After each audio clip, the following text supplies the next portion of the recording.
Hey guys, how's it going? Today we're going to be talking about Holley Sniper. We just installed this sniper kit, Hyperspark ignition kit. It's not an installation video, it's just going to be some issues that we found after the kit was installed. It's nothing wrong, I don't think, with the Holley kit. It's just going to be some issues with the car that we ran into. Alright, the first issue we had was we had the dreaded stalling at idle and the no data displayed on the handheld. This was after we had already done the installation wizard and set up our air fuel and idle speed and idle mixture and everything. We did find out that apparently the alternator was causing RF. So I think it was messing with the ECU that's there mounted on the front of the Sniper. We went ahead and put a new PowerMaster alternator on it. It's nothing special, it's just like the standard replacement street alternator. Got it from Summit. There's your part number, PWM 7102. And that was just the first issue. The second issue was the car would not shut off when you turn the key off. I'm going to demonstrate that. Well, we got it running, getting it warmed up, and this is what happens when you go to turn the key off. And it stays running. Well, this is the voltage at our switched ignition source with the key off. It's 6 volts. So it basically kind of tells you that there is a backfeed from the alternator to the ignition switch. You turn the ignition back on, it goes back to 14. So, if you go out and unplug the small wire,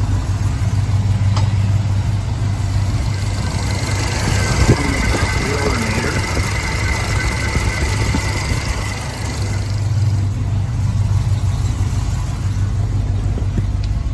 and then shut the car off, it goes off. So what we're going to try to do is install a diode in that wire that runs from the ignition switch to the alternator. Alright, this is what I got going on under here. There's your diode.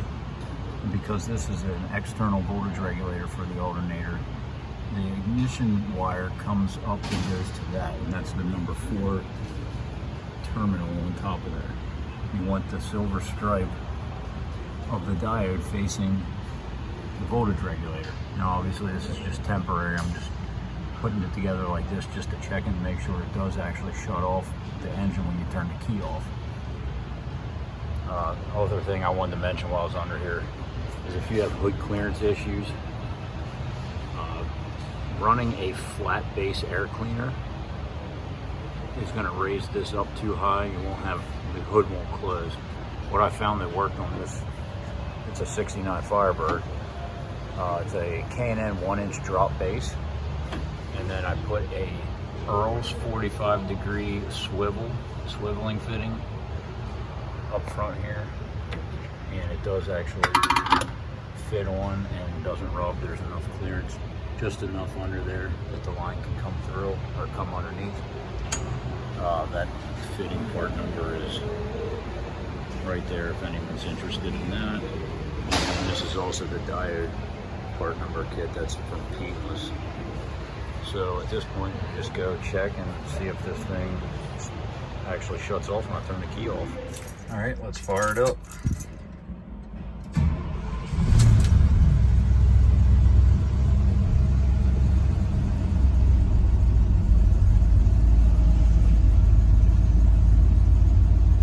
All right, see if she shuts off.